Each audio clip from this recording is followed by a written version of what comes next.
네, 수행의 향기로 물들어가는 시간 BBS 초대석입니다. 오늘 귀한 분 그리고 저 개인적으로 참 반가운 분 모셨습니다. 대한불교 조계종 제18대 중앙종회 의장 소임을 이번에 맡으신 분이죠. 덕숭총림 수덕사 부주지이신 우리 주경 스님 모셨습니다. 스님 안녕하십니까? 예, 안녕하십니까? 네.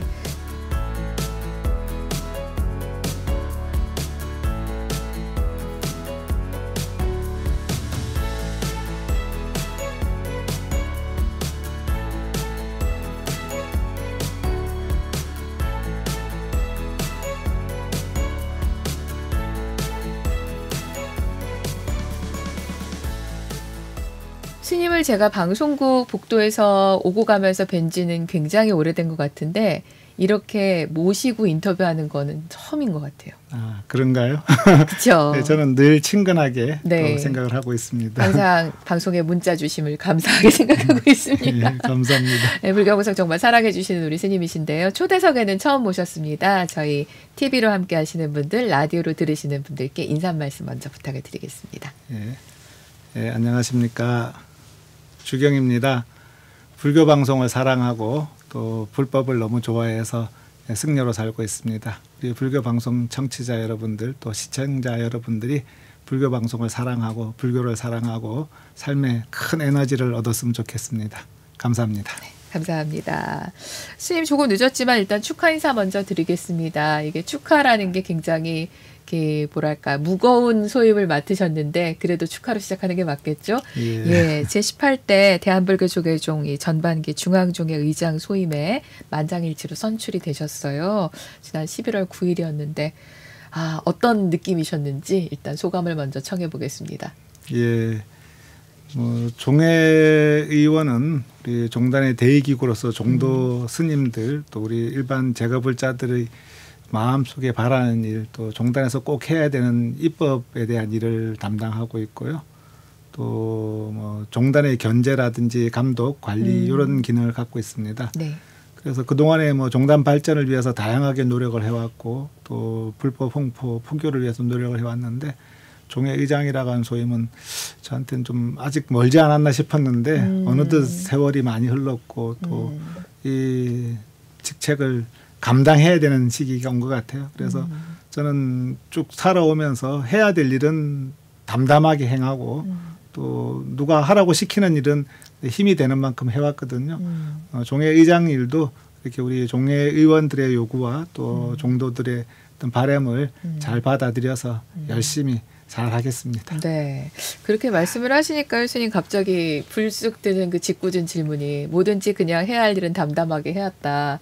근데 스님들의 또 가장 특권 중에 하나가 하지 않아도 된다고 생각하고 내가 판단하면은 바람 메고 떠날 수 있는 게 또 특권이잖아요. 네, 그렇습니다. 이제까지 출가하셔서 쭉 살아오시면서 돌아보니까 그럴 때는 참 그렇게 떠나고 싶은 때도 있었다. 근데 떠났다, 안 떠났다. 어느 쪽이셨습니까?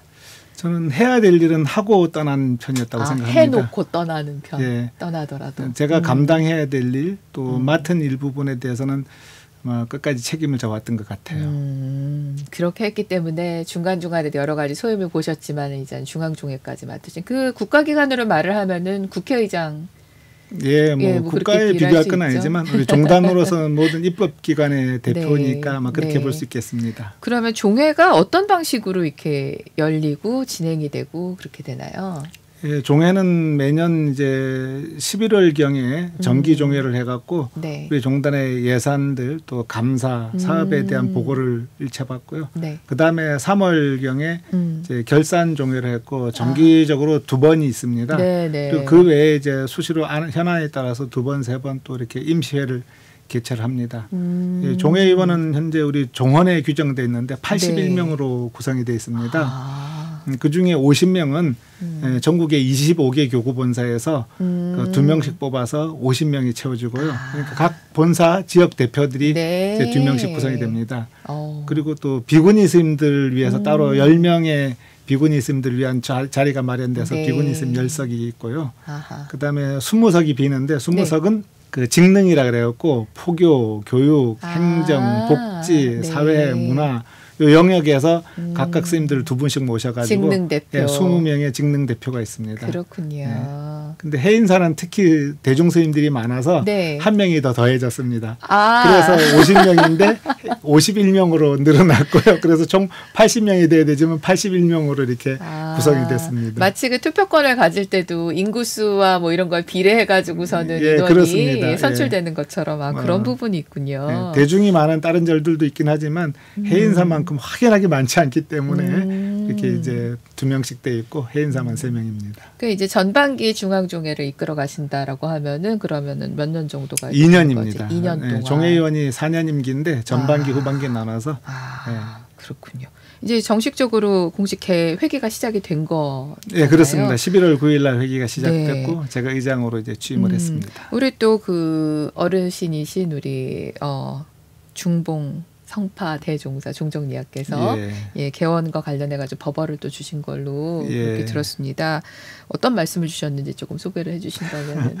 뭐 법어 부분이 가장 큰 핵심적으로 제가 생각하고 있는 부분 화합이라고 하는 부분입니다. 우리 종단은 화합이고 화합을 이뤄내는데 뜻을 모은다면 부처님의 뜻에 맞는 일이고 또 종정리학께서는 늘 종단의 화합을 이끄시는 분이고 또 법을 대표하시는 분이기 때문에 그 뜻을 갖다 가장 가슴에 깊게 또 무겁게 자리하고 있습니다. 네, 종정에 오르시기 전에 이제 다른 법회에서 이렇게 법문하시는 거를 우연히 봤고 그리고 이제 종정이 되신 다음에 이렇게 수락하시는 어떤 법회에서 말씀을 좀 봤는데 뭔가 정말 이런 표현이 좀 외람되지만은 할아버지 따뜻한 할아버님처럼 모든 그 사부대중을 토닥토닥 해주시고 다독다독 해주시는 좀 그런 느낌이었어요. 저랑 부의장 스님 2명하고 따로 종정 스님께 찾아뵙고 인사를 드렸습니다. 저희가 종회 그 의장과 부의장 소임자로 뽑혀서 앞으로 일을 하게 됐습니다. 인사를 드렸더니 어느 때보다도 친근하고 편안한 그런 분위기를 가지시고 또 그런 마음 또 그런 말씀으로 이렇게 맞아주신 것 같습니다. 그렇군요. 앞으로 정말 이 사회에 요즘 정말 그 방송 보기가 싫다. 저도 방송을 하고는 있지만은 그럴 정도로 특히나 뭐 뉴스가 새로운 소식인 건 알겠는데 왜 항상 저렇게 힘들고 뭔가 거친 소식들만 있는가 싶을 정도로 어려움이 좀 많은 그런 사회인 것 같습니다. 여기에서 종교의 역할이라는 거 굉장히 정말 다시 한번 짚어봐야 되지 않을까 싶어요. 종교가 위로가 되어주고 또 마음의 쉼터가 되어져야 되거든요. 근데 그동안에는 이제 종교인들에 대한 불신들 또 종교를 왜곡하는 사람들에 의한 어떤 편협적인 시각으로 인해서 사람들에게 오히려 걱정을 사거나 또 우려를 사거나 불신을 받아온 경우가 많이 있었다고 봅니다. 그러나 그런 부분들은 꾸준하게 수행 정진하고 기도하는 사람들에 의해서 불식되어진다고 보거든요.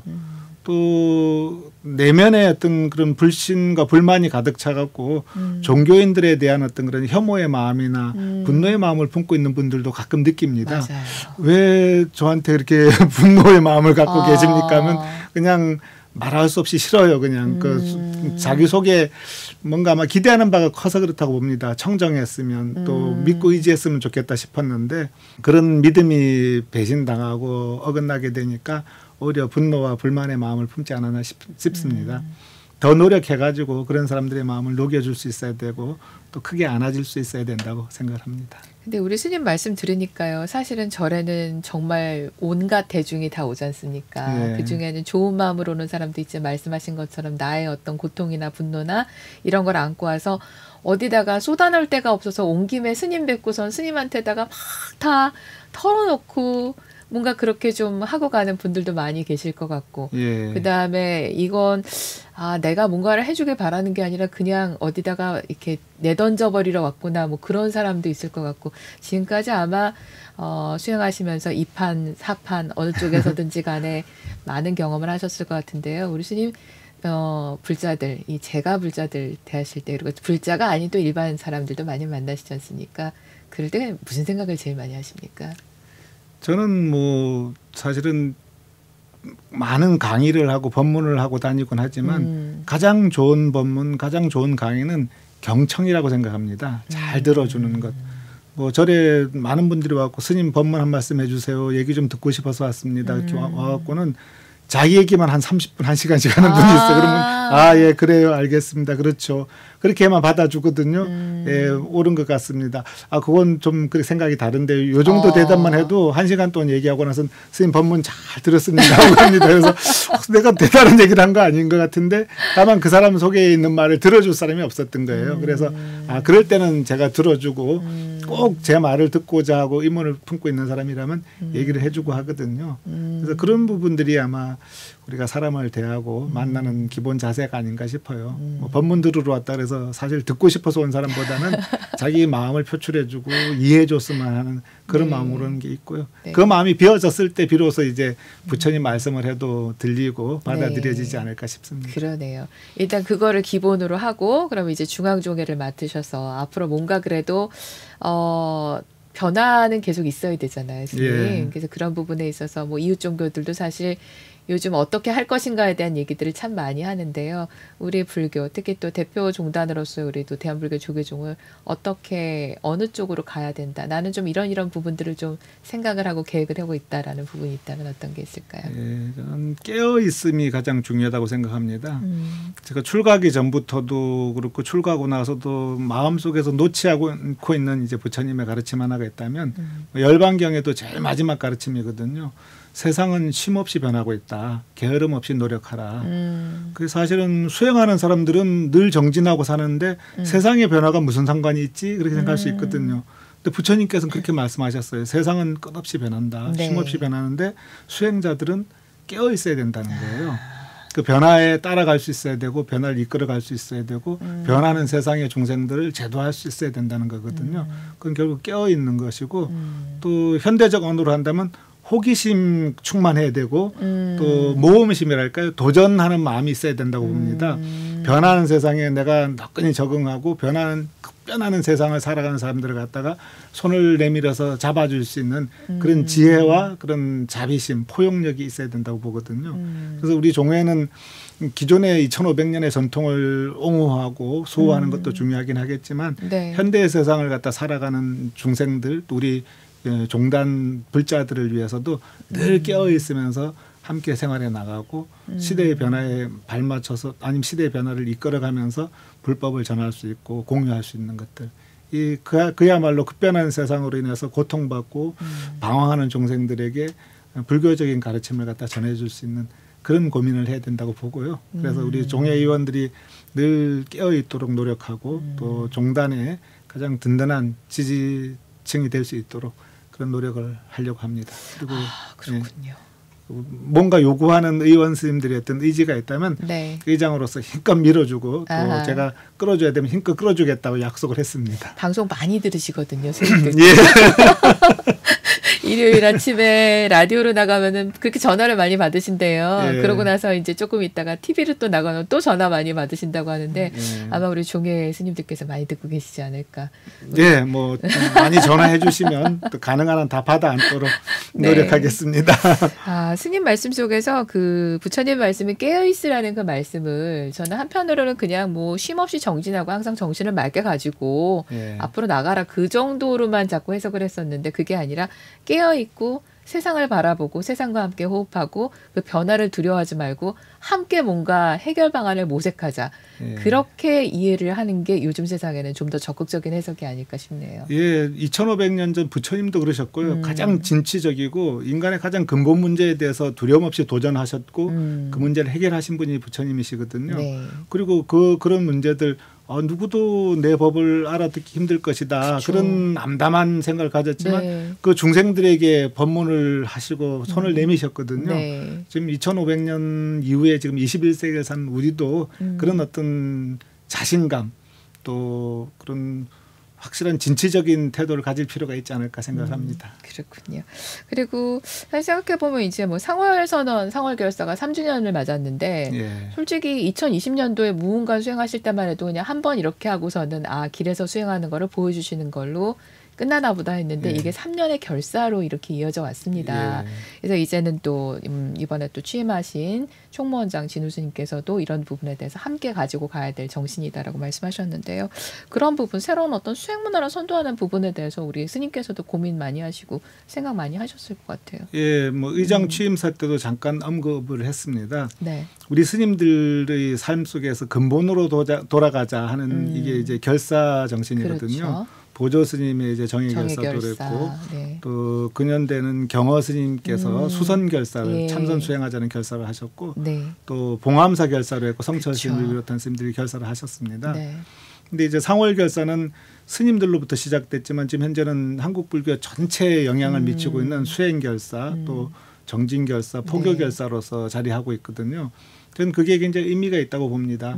많은 스님들이 결사를 통해서 수행 가풍을 되새기긴 했지만 현대에서 그 고령화 또 인구가 줄어들고 있는 그런 위기 상황에서 불교 결사 정신을 통해서 이런 문제를 해결하고자 하는 그런 의지. 그다음에 상월께서 해주이신 큰 스님께서 이미 종단의 모든 소유를 마치시고 당신께서 편안하게 수행하시고 세상 일에 산발짝 떨어져도 되는데 당신께서 직접 수행의 현장에서 이렇게 뭐 용맹정진하시고 또 대중들에게 손을 내미시는 부분은 굉장히 고무적인 일이고 존중받을 만한 일이라고 봅니다. 그래서 저도 그분이 가지고 있던 생각들, 의식들, 그다음에 그분이 펼치고 있는 이 상월결사의 3년의 어떤 과정들이 참으로 귀하다고 생각했고 또 종회에서도 이런 부분을 우리가 품어 안고 함께 해야 되고 또 종단에서 지금 갖고 있는 가장 큰 현안 문제인 그 출가자의 축소 부분으로 인한 종단 존립 위기까지 있거든요. 상월결사가 그런 문제를 해결하고 또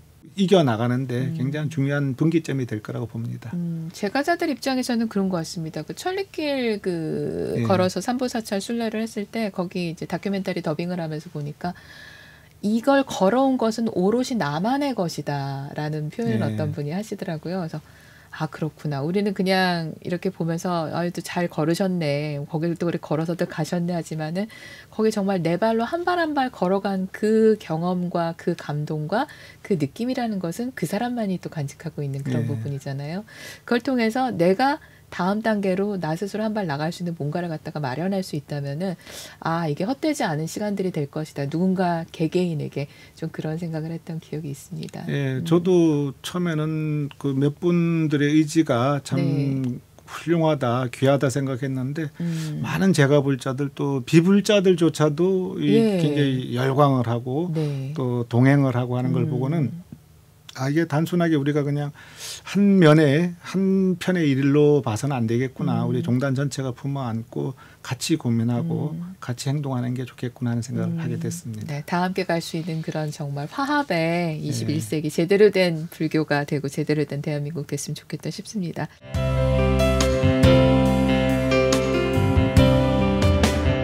그리고 우리 스님께서는 이제 뭐 출가 본찰이시기도 한데요. 맞죠? 네. 대한불교 조계종 제7교구 본사인 덕숭총림 수덕사의 부주지 소임을 맡고 계시는데 여기 교구 본사기 때문에 이제 교구장 스님이 주지 스님이시고 이때 밑에서 이제 또 함께 또 일을 하시는데 일이 보통 많으신 게 아닐 것 같아요. 어떠십니까? 원래 이제 사찰의 부주지란 자리가 있어도 그만 없어도 그만인 자리가 대부분이거든요. 아 그런가요? 그런데 저도 이제 그렇게 알고 시작을 했습니다. 뭐 주지 스님께서 일들을 많이 풀어 나가시니까 부주지는 주지 스님 부재시에 이제 대행하거나 뭐 서포트만 한다. 인사라거나 뭐 그런 정도라는데 주지 스님께서 부재를 안 하셔요.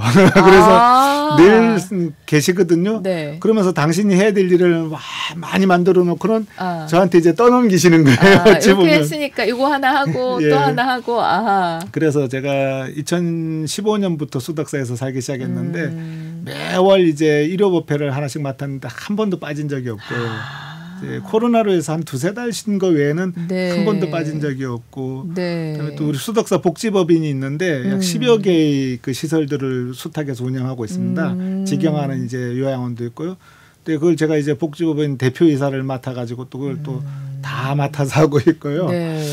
그러다 보니까 이제 뭐 불교 대학도 학장을 맡아라 해서 하고 네. 그래서 아니 스님 이게 별로 일 없는 자리라고 시키더니 왜 일이 이렇게 많습니까? 원래 이렇게 데려올 때는 네. 괜찮아 이름만 올리면 돼 이러는 거잖아요. 네.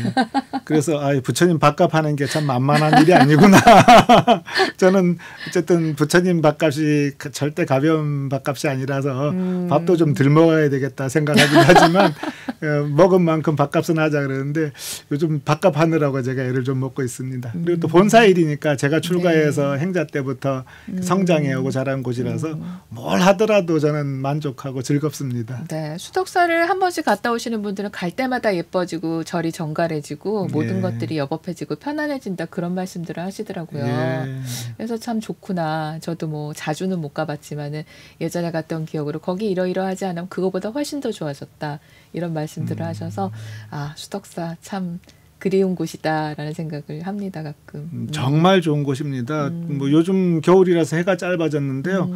아침 공양하고 나면 깜깜한데 불 켜놓고 마당 씁니다.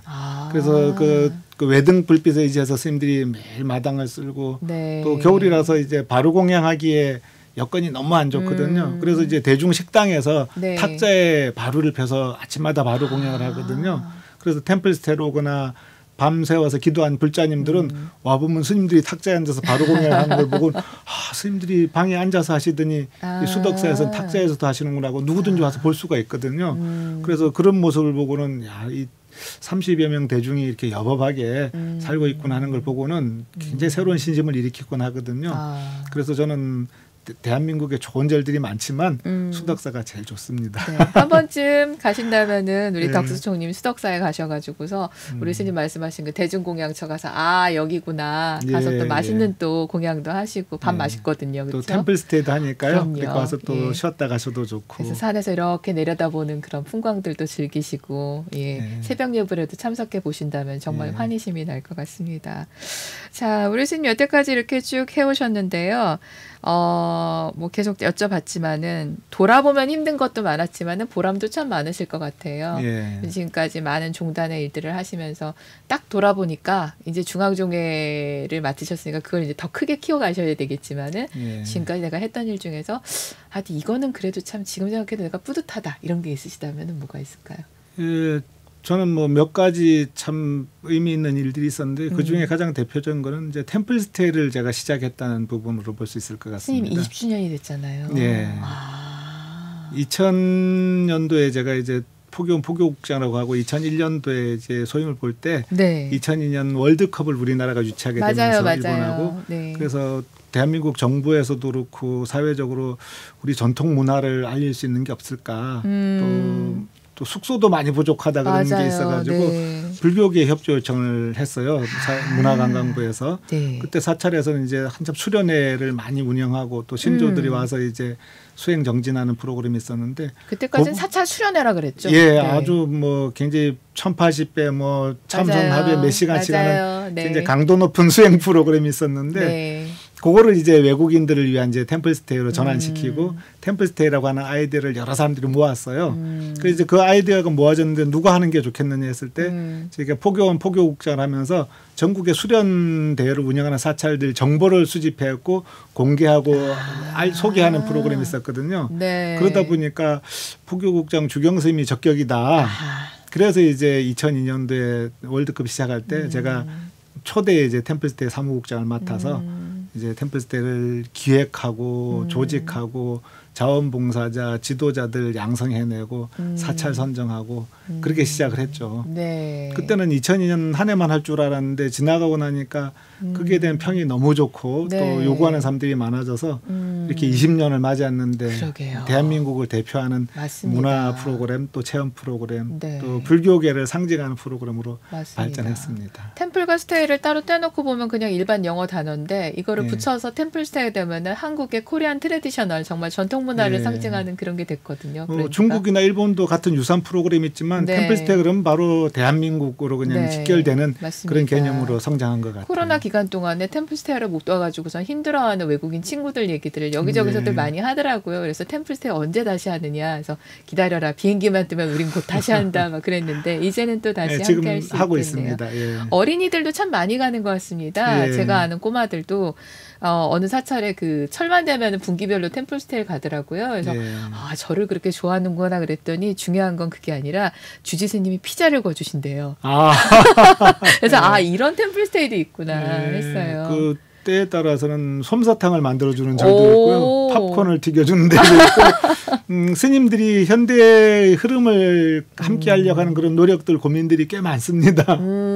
말 그대로 깨어있는 템플스테이네요. 그래서 뭐 한 일주일 시간은 한문학당 같은 경우는 뭐 우리 단식하는 사람들이나 그 다이어트 하는 사람들 치팅데이라고 있다 그러는데 절에서는 가끔 허용 안 되지만 치킨데이라 그래요. 아이들한테 그렇게 너희들 공부 잘하고 말 잘 들으면 치킨 사준다 이렇게 할 때도 있고 또는 뭐 햄버거를 사줄 때도 있고 그래서 뭐 스님들은 안 드시더라도 아이들한테는 그렇게 이제 그런 특별한 서비스를 제공하기도 하고 가능한 열린 마음으로 지내려고 노력을 합니다. 그렇게 했기 때문에 템플스테이가 20년을 이끌어올 수 있는 힘이 되지 않았을까 싶습니다.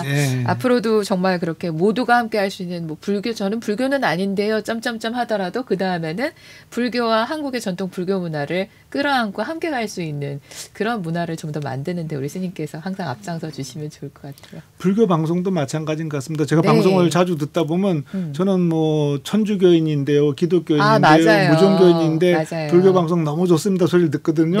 저는 템플스테이에 와서 느끼는 사람들의 마음과 불교 방송을 듣는 청취자들의 마음이 아마 그렇게 만나는 게 아닌가 하는 생각을 합니다. 역시 방송을 아시는 우리 스님이십니다. 네.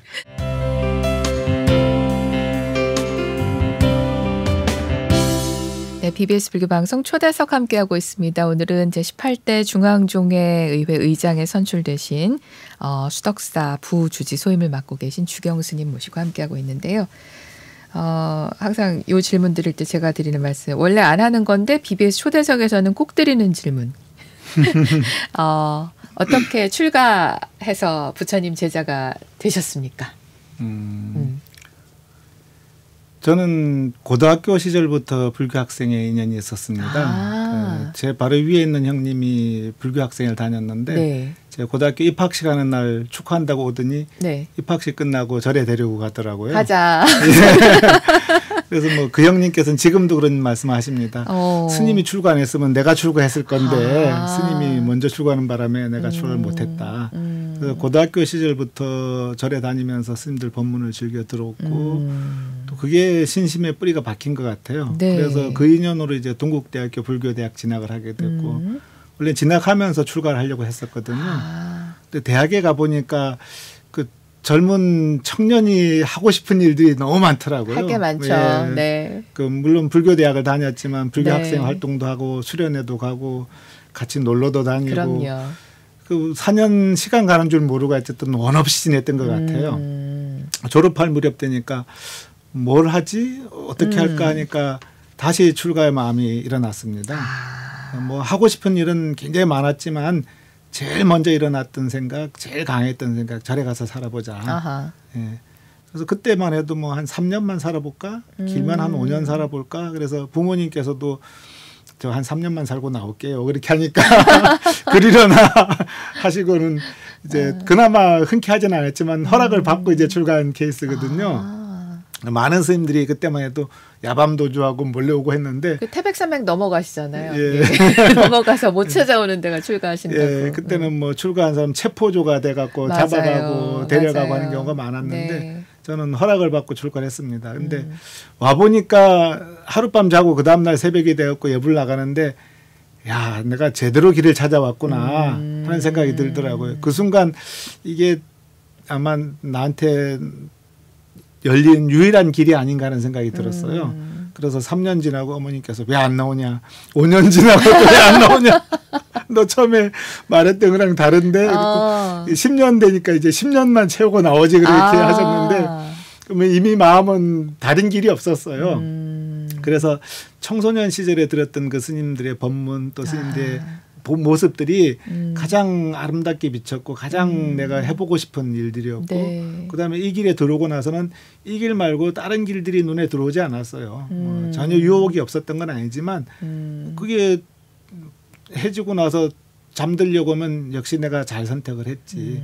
그야말로 이 출가 수행의 길이 때로는 외롭기도 하고 쓸쓸한 길이긴 하지만 가장 내가 갈 수 있는 그 좋은 길이라는 생각이 들었습니다. 그래서 누가 물어보면 불교가 좋아서 스님이 너무 멋있어 보여서 자연스럽게 네, 그거 외에는 뭐 다른 게 보이지 않았으니까요. 그렇군요. 그 예전에 무슨 그 기사였나 그런 데서 봤는데 이렇게 설정 스님 앞에 걸어가시고 지금보다 훨씬 영하신 우리 주경 스님이 뒤에 이렇게 굉장히 다소곳하게 따라가시는 그런 사진을 봤던 기억이 있어요. 어떻게 또 수덕사로 인연이 맺어지게 되셨는지 또 이렇게 은사 스님 인연은 어떻게 또 맺어지게 되셨는지. 그것도 아주 특별한 것 같아요. 대학 졸업 무렵에 이제 우리 대학 다니던 친구들하고 불교학과를 다녔으니까 출가를 하려고 한다 그랬더니 다른 친구들도 나도 그런 마음을 먹었는데 나는 맞이라서 안 되고 독자라서 안 되고 그런 얘기를 하면서 얘기를 하다 보니까 수덕사에 큰 스님 훌륭한 스님이 있다. 어른 스님 계시니까 나 그 스님한테 출가하고 싶었는데 너 한번 가보면 어떠느냐. 저는 못 가니까 대신 가볼래? 그렇게 추천을 받았어요. 그래서 저는 원래는 고등학교, 대학교 7년간을 도선사 불교 학생회 청년회를 다녔거든요. 또 대학 시절에는 저기 해인사고 뭐 전국의 명찬 대찰들 많이 수련회도 가봤었고요. 그래서 나중에 도선사 스님들께서 그러더라고요. 너 왜 도선사로 출가 안 하고 수덕사에 가냐? 그런데 그게 인연인 것 같아요. 그 친구가 그 수덕사 큰 스님 좋은 스님 계시다는 소리가 있는데 그게 그냥 귀에 쏙 들어와 가지고 그 자연스럽게 그냥 그 수덕사 가는 버스를 타고 출가하게 됐습니다. 그렇군요. 워낙에 또 우리 또 설정 큰 스님께서도 자상하시잖아요. 근데 제가자들한테 자상하셨는데 출가하신 제자분들께도 그렇게 자상하셨습니까? 자상하면서도 엄하셨죠. 뭐 제가 가끔 하는 얘기가 젊을 때고 하니까 새벽 3시에 일어나기 싫을 때 있거든요. 그러면 좌로들 꿈틀꿈틀하면서 누워있으면 우리 스님께서 예불 나오셨고 아셔요. 그 방에서 저놈이 안 일어나 있구나 아시고 그 마당을 가로질러서 자박자박 오시거든요. 그럼 마당 가운데쯤 오셨을 때부터 그 발자국 소리가 들려요. 그렇죠. 천둥 소리가 저벅저벅 하는데 스님께서 문 앞에 오시면 벌떡 일어나고 스님 일어났습니다. 그럴 정도로 당신께서 젊은 어린 상자가 이제 아침에 피곤해서 일어나기 싫은 걸 갖다가 멀리서도 보고 아시고 가서 이렇게 깨우려 그런 마음이 있으시고 또 저는 또 그 어렵고 무서운 마음에 발자국 소리가 들리고 혹가다 그래도 못 일어나면 문 앞에 서서 주경아 하고 부르시거든요. 그럼 그 소리가 천둥벼락같이 들려요. 그래서 젊었을 때 몇 번 그런 일이 있었는데 이 스님께서 참 이 상자 문 앞에 와서 이렇게 예불 나오나 걱정하시는 그 자상한 마음 그리고 그 걸어오는 진중한 발걸음 소리 그리고 차근히 부르는 그 낮게 부르는 목소리인데 그 목소리에 듣고 그냥 벌떡 일어나는 저 자신이 참 인연이다. 스님에 대한 그런 지금도 그런 감사한 마음이 있고 또 그런 마음으로 스님께서 돼 있기 때문에 초발심 자경문 또 어릴 때부터 연불 그런 걸 스님께 다 배웠거든요.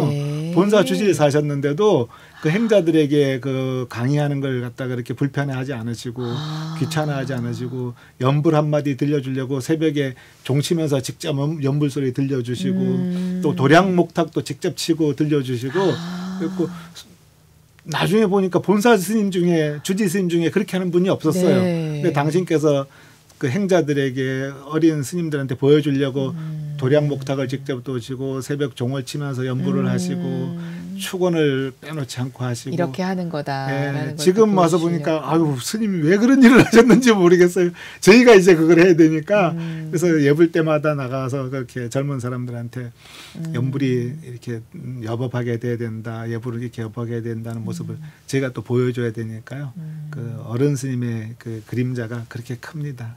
그 운전을 배울 때 학원 가서 배우잖아요. 그래서도 운전하긴 하지만은 사실은 옆자리에서 운전하는 그 보호자를 보면서 배우는 게 더 큰 것 같아요. 그렇습니다. 자기도 모르게 그 습관이라든가 이런 걸 다 흉내를 내서 가잖아요. 사찰마다 왜 개성이 있다 얘기하는데 그 사찰에서 선배 스님들, 어른 스님들께서 어떤 모습으로 그 사찰을 이끌어 가셨는가, 어떻게 기도를 하셨는가, 정진하셨는가 그 모습을 당신도 모르게 몸으로 보여주시는 그런 부분들이 분명히 있는 것 같습니다. 그래서 뭐 말로 가르치는 건 별로 효과가 없지만 몸으로 가르치는 게 가장 효과가 있고 잘 받아들여야 된다는 얘기가 그 얘기 같습니다. 그러네요. 그리고 이제 해인사 가서 또 공부를 또 하셨어요. 예, 해인사 승가대학을 졸업했습니다. 그 요즘 그 속담을 죄송합니다. 빡센 곳이 해인사 승가대학인데 예. 재밌으셨습니까? 해인사는 어떠셨습니까? 저는 동국대학교를 졸업하고 출가해서 네. 별로 공부에는 뜻이 없었거든요. 이제 불교 공부 이만큼 하면 됐지 했는데 네. 스님께서 이렇게 강원을 가도록 하라 그러시더라고요. 그래서 공부를 하는 것도 의미가 있지만 그 대중생활에서 배울 게 많다. 그리고 또 하나의 새로운 계기는 그 청하 스님이라고 태안사 계시던 네, 그 네. 큰 스님 계십니다. 뭐 그쪽에서는 도인으로 엄청 유명했었고요. 그래서 이제 그 강원 가기 전에 순례를 하다가 큰 스님 찾아갖고 스님 공부가 안 돼서 왔습니다. 그래 말씀을 드렸더니 스님께서 무슨 공부를 하는데요? 그렇게 하기에 그 말씀에 별로 공부를 대단히 한 게 없는 것 같아요. 대학도 졸업하고 뭐 경전 공부도 하고 나름대로 이제 대중들 뭐 가행 정진도 하고 했는데 그 말씀 들으니까 제대로 공부했다는 생각이 안 들더라고요. 그래서 제대로 공부한 게 없는 것 같습니다. 그랬더니 그 선사 스님께서 그럼 강원을 나왔습니까? 그래서 동국대를 졸업해서 강원에는 생각을 안 뒀습니다. 그랬더니 강원에서 경을 보다가 마음이 열리는 수도 있으니까 강원을 가보도록 하면 어떻겠습니까? 하더라고요. 그래서 은사 스님께서도 말씀을 하셨고 그또 선사 스님께서도 말씀하셔갖고 그리고 바로 이제 해인사 강원을 가게 됐죠. 네. 그래서 가려면 해인사를 가야 된다. 그래서 네, 아주 고되고 힘들고 때로는 눈물 나고 그런 생활을 지냈는데 거기서 힘을 얻은 것 같아요. 그 전에는 이제 제가 강원에 가기 전에 은사 스님 신분을 받아서 시내 포교당에서 법문도 하고 강의도 하고 했는데 한 6개월 하니까 이제 힘이 떨어지고 이제 말할 게 없어졌거든요. 근데 강원을 졸업하고 났더니 같은 말을 계속 반복해서도 질리지도 않고 듣는 사람도 지치지 않고 또 그 100명이 넘는 그 강원 해인사 대중들하고 부딪히면서 살다 보니까 저절로 안에 그냥 단단한 뭉쳐진 어떤 신심 또 원력이 생겨가지고 두려움도 없고 근심 걱정도 없고 아주 이제 중노릇 하는 맛이 제대로 들었다 그럴까요? 그런 걸 느꼈습니다. 그렇군요. 그래서 처음에 고생할 때는 힘들었지만 졸업하고 나서는 참 잘했다. 내가 출가 수행 생활하는데 진짜 큰 힘이 되는 재산을 얻었다 생각을 하게 됐습니다. 그리고 좀 그 재밌는 게 제가 이렇게 스님들께서 글들을 많이 쓰시잖아요. 네. 그래서 이 글 참 좋다 이렇게 보면은 넘기다 보면 뒤에 보면 월간 해인지 뭐 이렇게 된 네. 분들이 정말 많으세요. 그래서 농담처럼 그 불교계에는 해인파가 있다. 예. 근데 정말 그 문필가로서의 어떤 그 이름을 얻고 활동하시는 분들 보면은 월간 해인지라는 그 잡지와 인연이 깊은 거기서 뭐 편집을 하셨든 거기에 아니면 기고를 하셨든 뭔가 인연이 깊은 그런 분들이 많은데 사실은 우리 주경 스님께서도 이렇게 뭐 여러 가지 면에서 활동을 하셨지만은 사실은 이 글을 쓰시는 분이시잖아요. 예. 해인지와도 인연이 깊으시죠. 예, 해인사 시절에 이제 해인사 강원에서 내던 책 편집위원으로 같이 활동했던 선생님들이 졸업하고 이제 해인사에서 내는 해인지 편집위원으로 활동을 많이 했거든요. 네. 우리 불교 방송의 대표 스타 방송인인 성전 스님이 네, 성전 스님이 해인지 편집장을 오래 했습니다. 네. 그러다 보니까 저도 편집위원으로 같이 하게 됐고 네. 또 지금 이제 우리 불교 사회연구소 소장으로 있는 원철 스님도 제 선배인데 또 해인지 편집위원으로 또 편집장으로 활동하셨거든요. 네. 그래서 원철 스님 같은 경우는 가장 체계적이고 조리 있는 글을 쓰는 분으로 명망이 높고 성전 스님 글은 뭐 읽으면 마음이 촉촉해지고 편안해지는 아주 그런 그쵸. 서정적인 감성이죠 요즘 정말. 네. 감성의 글을 쓰시고 네. 저는 살면서 고충 고민 살아나가면서 지혜로운 부분들 해결해야 될 문제들에 대한 답을 주는 주로 그런 칼럼들을 써왔던 것 같아요. 그리고 또 뭐 현진 스님이라고 하는 스님은 지대방 이야기라든지 되게 네. 재밌고 너무 재밌었어요. 스님들의 어떤 삶이 이런 구석이 있구나 하는 걸 또 새롭게 네. 보게 되는 다 해인사 같이 공부하던 스님들이고 1, 2년 아래 위로 다 같이 선후배들이고 해가지고 그야말로 어떤 기자들이 해인사 문맥이라고 문파라고 해인파라고. 이렇게 예, 얘기하는 걸 들은 적이 있습니다. 그러네요. 네, 고마운 일이죠, 뭐. 그때 함께 하셨던 그 위아래로 조금씩 아는 그분들이 다 그때 예, 그분들이시군요. 예, 1년, 2년 그렇게 아래 위로 다 선후배드리고 도반드리고 합니다. 꽃이 피었던 그 시절. 예. 정말. 그렇군요. 그래서 우리 스님께서 이렇게 글 쓰시는 활동, 그 다음에 종단에서 뭔가 소일 맡아서 행정적인 일을 하시고, 그 다음에 사찰에서도 역시 또 아까도 뭐 이판사판 얘기했지만 두루두루 다 맡아서 하시고, 자 그리고 이제 방송 보교에 대한 것도 항상 우리 스님 굉장히 좀 중요하게 소중하게 생각을 하시잖아요. 스님께 한번 스님의 그 말씀을 빌어서 이 방송을 들으시는 분들께. 방송 보교 어떻게 해야 되고 우리 부자님들이 어떻게 함께 해주셔야 되는지 좀 말씀을 좀 부탁을 드리겠습니다. 네, 사실은 뭐 세상에 인연 불현듯 온다고 하거든요.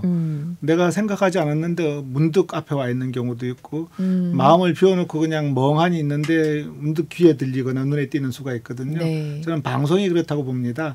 수많은 채널들이 있는데 그 지나가는 찰나의 순간에 방송 소리가 목소리가 귀에 들어오고 또 마음에 들어오거든요. 좀 불교 방송이 그런 역할을 한다고 봅니다. 네. 우리가 수많은 산중 고찰들 큰 절에서 스님들이 기도하고 예보라고 해도 그 수십만 명이 오더라도 사진만 찍고 구경만 가지 스님 법문 한마디 듣고 가는 경우가 없거든요.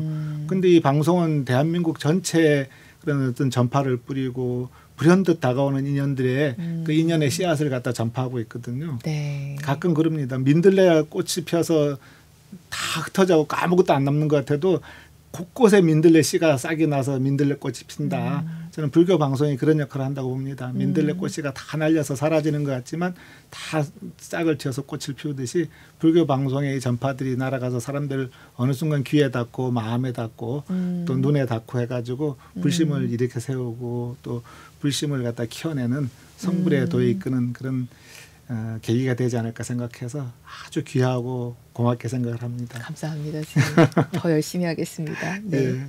네, BBS 초대석 오늘 대한불교 조계종제 18대 중앙종의 의장이자 덕숭총림 수덕사 부주지 주경 스님 모시고 함께하고 있습니다.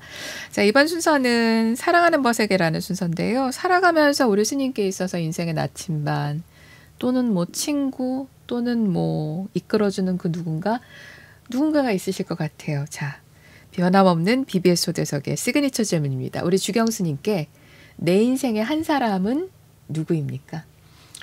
예, 내 인생의 한 사람은 저와 함께 경전 공부를 하는 불자들입니다. 예, 저는 사람들하고 공부하는 걸 갖다 굉장히 좋아하거든요. 네. 그래서 부석사 주지 살 때도 뭐 천수경, 반야신경, 또 각종 금강경, 또 아함경, 네. 이 경전 공부를 계속 공부를 해왔고요. 지금 또 수덕사 와서도 열반경, 금강경, 화엄경, 지금 이제 유마경 공부를 하고 있거든요. 근데 공부를 하고 제가 강의를 하는 입장이지만 제가 배우는 게 더 많아요.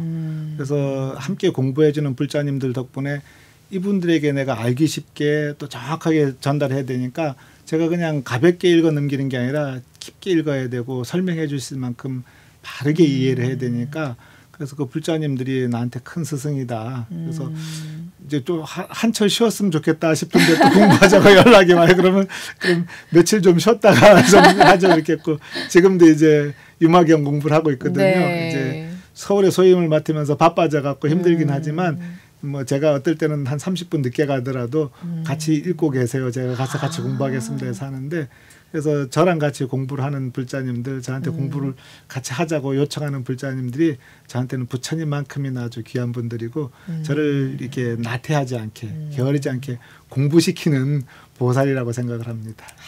우리 주경 스님의 인생의 한 사람은 한 사람이자 다수이자 하나이고 하나이자 다수인 바로 그분들 함께 공부하는 불방일하게 해주는 우리 불자님들이다. 예. 아, 멋있습니다. 네. 감사합니다. 우리 주경 스님의 내 인생의 한 사람이었습니다.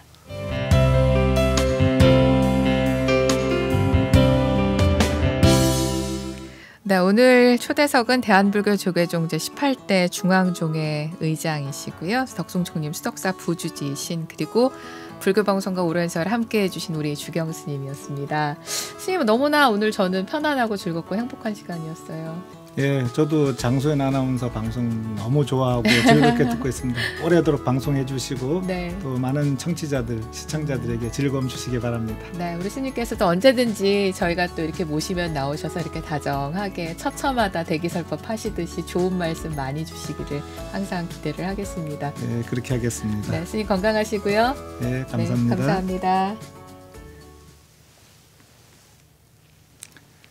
예, 많은 분들이 불교가 어렵다 그런 얘기를 많이 합니다. 근데 불교 어렵지 않습니다. 아주 쉽습니다. 그 칠불통계라고 하죠. 나쁜 일 하지 말고 좋은 일 받들어 생하라. 마음을 고요히 하면 모든 부처님의 가르침이다 하는데 마음을 고요히 하는 게 뭡니까 하고 물어보곤 하거든요. 마음에 부처님을 모시면 됩니다. 나무아미타불 관세음보살 그냥 관소음보살 하는 그 마음만 가져도 충분하게 이제 마음을 고요히 했다, 부처님을 모셨다 할 수 있습니다. 그래서 저는 요즘 이제 콩나물 시루 법문을 자주 합니다. 불자들이 와서 스님 법문 듣고 갔는데 기억이 안 나요. 하나도 이렇게 생각해 보면 떠오르지가 않습니다. 걱정하지 마십시오. 와서 예불 하고 부처님한테 절 한번 하고 가고 또 절밥 한 그릇 먹고 가면 그걸로 충분합니다. 왜 그렇습니까 하면 콩나물 시루를 어릴 때 보면 그냥 구멍 뚫린 그릇에다 물을 부으면 물이 그냥 다 흘러가 버립니다. 또 콩나물 키우려면 밑에 막아 놓는 게 좋지 않습니까 했더니 아니라고, 콩나물은 원래 뚫어 놓고 키우는 거라고. 그래야지 콩나물이 자란다고 합니다. 며칠 지나면 싹이 나고 얼마 지나서 금방 콩나물이 쑥쑥 자라거든요. 우리 불자 여러분들도 똑같습니다. 와서 법문 들으면 그게 콩나물 슈에 물 지나가듯이 훅 지나가 버리고 마음속에 깊은 신심을 품었는데 일어나 버리면 달아나 버려도 콩나물이 시루에서 물 지나가도 쑥쑥 자라듯이 여러분들이 절에 와서 부처님께 절 한번 하고 스님 법문 한번 듣고 그것이 여러분들 공덕을 자라게 하고 복덕을 자라게 하고 큰 선근 인연이 돼서 금생에도 건강하고 뜻하는 일이 잘 이루어질 수 있을 것이고 내생에도 좋은 몸을 받게 될 것입니다. 그래서 불교가 어렵다 생각하지 말고 또 집에서 혼자만 고민하지 말고 절에 와서 스님들과 같이 기도하고 법당에 예불하고 그 시간이 의미가 없는 것 같고 기억이 안 나는 것 같아도 여러분들의 불법 인연이 더 깊어지고 무거워지는 것입니다. 그리고 가능하면 스님들께 불법에 대해서 짧게라도 묻고 듣는 걸 습관화하시길 바랍니다. 내가 혼자 절에 가서 기도하면 되지 하는 마음은 내 불법을 갖다 크게 자라게 하지 않습니다. 스님을 잠깐 만나고 법문 듣는 것이 그냥 스쳐 지나가는 것 같아도 내 불심에 싹을 틔우고 콩나물 자라듯이 쑥쑥 자라게 하는 그런 귀한 인연이 됩니다. 여러분들 늘 절에 오고 부처님 생각하고 스님들 가까이 접하는 그런 시간을 가지시기 바랍니다.